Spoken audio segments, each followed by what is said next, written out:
G, and this is my 1982 911 Porsche with K swap. It's a K2082 GTX 3076.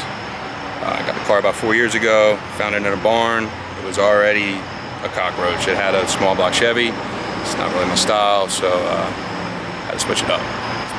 So changing that, we did a bunch of suspension upgrades. Everything was converted from a torsion bar to a coilover setup. Everything's GT3 front, ASP rear suspension from Elephant Racing, DP 935 sway bars. Did modified fuel cell, modified V-mount, radium audio, radium surge tank. There's a slew of things, all custom metal. Rear, roll cage, one-off side skirts, all handmade out of aluminum. So what we did in the rear is we used a Porsche trans with a trans plate adapter. Not too many people know about it, but we used it's a company called KEP Engineering. They make trans adapters for a lot of Volkswagen transmissions, transaxles. So we used that to mate the K-Series motor to a 915 late model Porsche trans. The motor mounts are obviously custom. I'll give you a tiny hint. They're both EK Civic driver side mounts. I'm not gonna tell you anymore.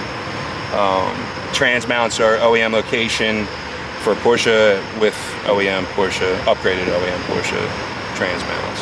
So pretty much just use Porsche's design as far as intercooler. So, you know, generally a 930 or any turbo air-cooled motor, your intercooler would sit up in this area here. If you look down in here, the intercooler is just here. So, you know, obviously just never being done, no research, nothing to kind of gauge off of. You know, I do want to change some things. If I'm going to use Porsche's design in the intercooler location, I kind of have to replicate the turbo location as well. So the only thing I'm probably going to change this winter is probably move this turbo down into the bumper, similar to like a, you know, 930 turbo or 996. Why the K-Series? You know, huge background in Hondas, of course. You know, when you're younger, that's all your wallet can afford.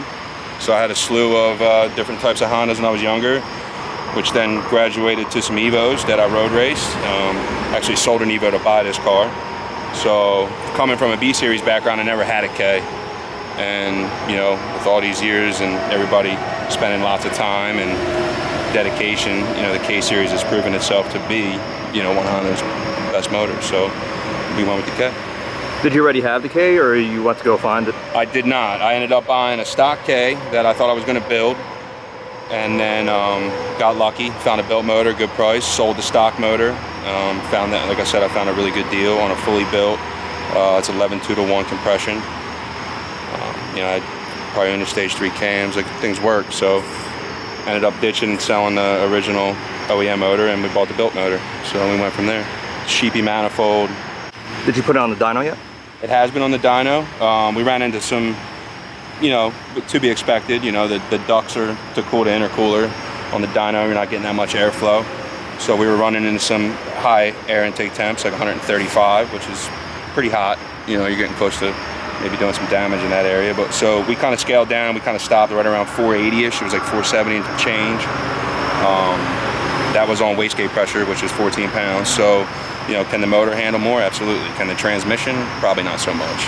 That late model trans is probably, I mean, you're pressing your luck at about 400 pounds of torque, which, I mean, if anybody knows Ks and, you know, power with Ks and torque, I mean, 550, 350 is probably the number where I'd like it to be.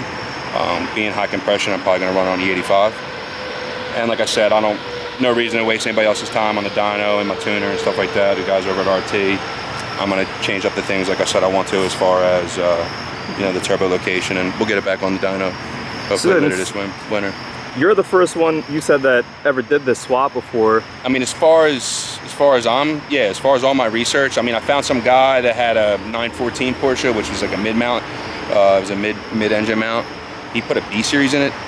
Whether it was ever finished, I don't know. I only ever saw photos of it. So yeah, from all my research, I'm pretty sure nobody's crazy enough to actually put a Honda motor in a Porsche, but I think it's kind of cool. Did you do all the work yourself? Me and my buddy Nick, yep. It was all built in my garage at my house, which is just your typical 16 by 20 house garage.